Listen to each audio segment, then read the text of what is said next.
Let's start this way, Phil. Yeah, you do it your way, because all right. I'm sure you've done this many times before.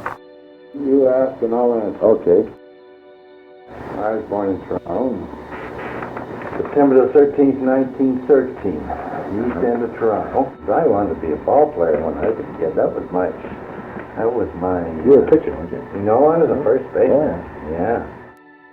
When I turned pro in hockey, still the pro-amateur rule was in effect in those days. And gee, when you became a pro in one sport, you couldn't play anything else. I figured, well, geez, I got to keep my finger in here somewhere. So I became a coach and a manager and an umpire and a groundskeeper. Cracks, I did everything in baseball except play.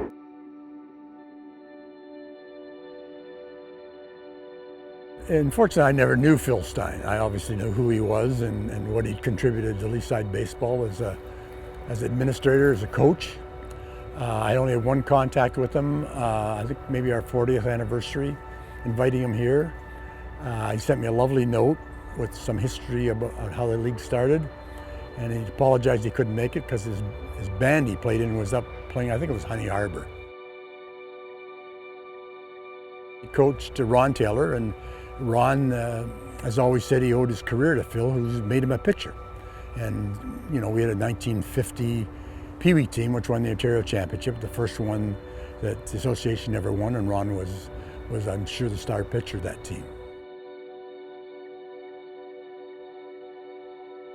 I got called into the dressing room and said, "Sign here, we want you," and that was the start of it. So that's how I got into junior hockey, and I was with the Malbers for 3 years. Of course, only one of those years was at Mutual Street. The following year, the Gardens was built. You see, there were a kid playing junior hockey, playing the Maple Leaf Gardens. It had to be something else.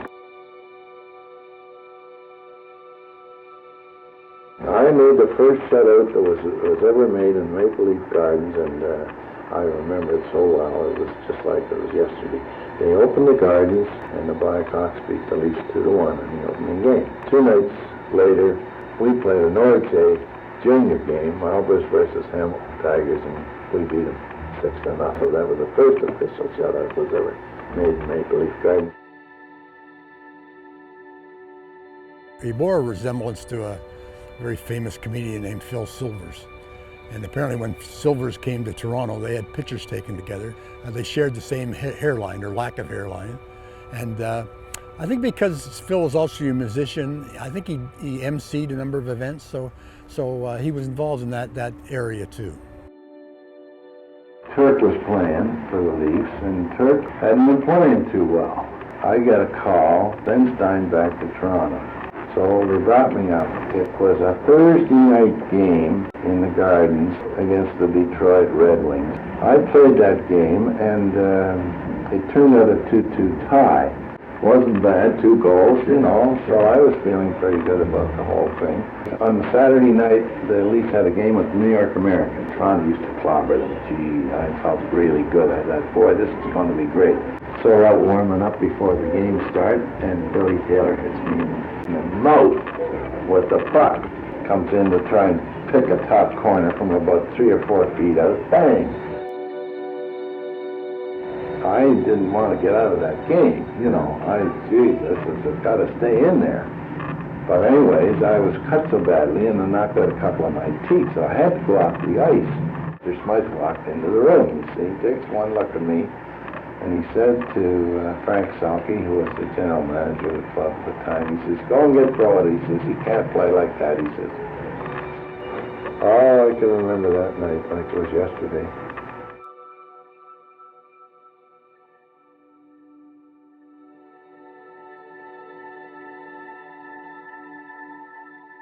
I know when I took over the management of the Leaside Memorial Gardens, and we opened the rink, and it was in 1951, I got a hold of Mr. Smythe and explained the situation when they were there, boy, and we opened that rink with a Blues Whites game with 2,002 people in the rink, and all the money went to the crippled children.